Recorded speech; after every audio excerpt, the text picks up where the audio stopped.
আল্লাহ নামের ইসমে আজমের জিকির করার পরে ভিতরটা শান্তিতে ভরছে না? শান্তি লাগছে না? শয়তানি চিন্তা আছে? আর শয়তান আছে? শয়তানও নাই, শয়তানি চিন্তাও। আল্লাহর নবী বলছে ফাইদা যাকারুল্লাহ, যখনই আল্লাহ নামের জিকির করবে খানাসা, শয়তান তীরের গতিতে পালাবে, কলবে থাকতে পারবে না। ওয়াইদা গাফালা, আবার আল্লাহর স্মরণ থেকে যখন গাফেল হয়ে যাবেন, আবার শয়তান এসে বাসা বাঁধে, ওয়াসওয়াসা দেয়, দুধে পানি দে, মিছা কথা ক, ৫,০০০ টাকা পাবি, মিথ্যা সাক্ষী দে, পরের হক বইরা খা, খেতের আইলা কাইকা নিজের জমিটা বড় কর, শুধু শয়তানের ওয়াসওয়াসা।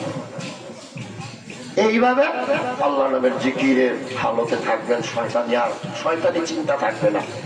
আল্লাহর ওলিরা নবুয়তের যুগে নবী রাসূলগণ আইসা যেভাবে আমাদেরকে আল্লাহর স্মরণে ২৪ ঘন্টা রাখছে, এই ঘুরা ফিরা আল্লাহর ওলিরা বেলায়েতের যুগে আইসা আমাদেরকে এইভাবেই রাখে, যেন আমরা যেন মিথ্যায় না যাই, না জড়াই, ভ্রান্ত পথে যেন না জড়াই।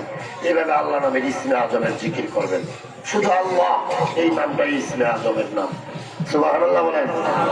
এই আল্লাহ আল্লাহ ২৪ ঘন্টায় ২১,৬০০ বার আমার নিঃশ্বাসটা ভিতর থেকে ছাড়ি, আবার নেই, আবার টাইনা নেই।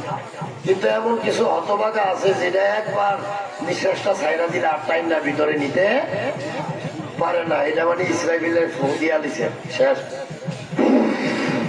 বইরা গেছে, মানে কুল্লু নাফসিন যায়গাতুল। কিন্তু আমরা এমন সৌভাগ্যবান, আমরা সারি আবার নেই। এর ভিতরে যে কত পাপের কাজ, কত হাই হুতাশ, কত টেনশন করি না। আপনি টাকার পিছনে না দৌড়াইয়া, রিজিকের পিছনে না দৌড়াইয়া, রিজিকের মালিকের আগে ধরেন।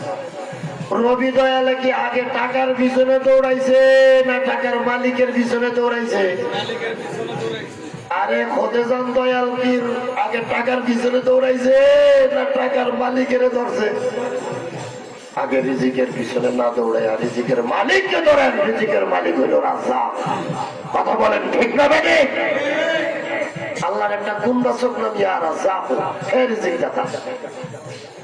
আল্লাহরে